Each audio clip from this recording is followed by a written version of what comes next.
Hai, teman-teman. Siapa sangka, Sumatera Selatan punya sejarah yang penuh misteri dan kejayaan, loh.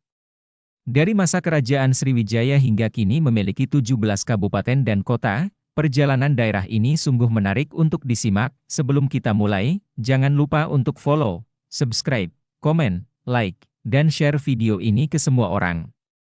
Biar makin banyak yang tahu tentang sejarah keren ini. Oke, kita mulai dari kerajaan Sriwijaya. Bayangin, di abad ke-7, ada kerajaan maritim Buddha terbesar di Asia Tenggara yang berpusat di Palembang. Sriwijaya ini bukan cuma pusat perdagangan, tapi juga pusat kebudayaan dan agama Buddha. Kebayangkan, betapa megahnya. Nah, ada satu prasasti menarik nih, namanya Prasasti Kedukan Bukit.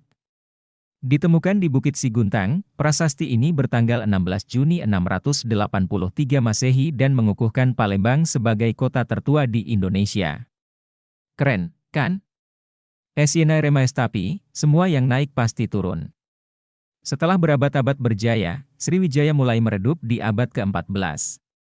Wilayah Sumatera Selatan pun jadi bagian dari kerajaan Majapahit.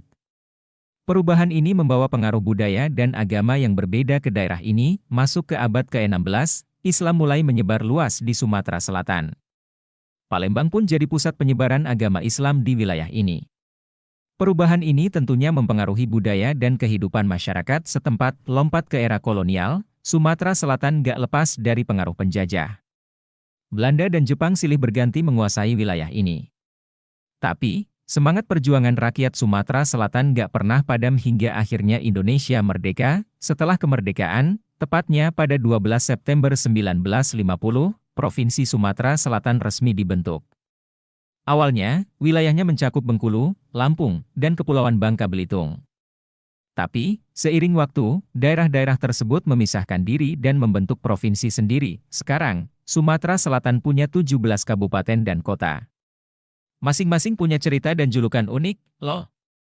Misalnya, Palembang dikenal sebagai Bumi Sriwijaya, Muara Enim dijuluki Serasan Sekundang, dan Lubuk Linggau disebut Sebiduk Semar. Menarik, kan? Gimana? Serukan perjalanan sejarah Sumatera Selatan? Dari kejayaan Sriwijaya hingga kini punya 17 kabupaten dan kota dengan keunikan masing-masing. Sejarah yang panjang dan kaya ini bikin kita makin bangga jadi bagian dari Indonesia. Jangan lupa untuk like, komen, dan follow agar kamu nggak ketinggalan video seru lainnya tentang sejarah dan fakta unik. Sampai jumpa di video berikutnya.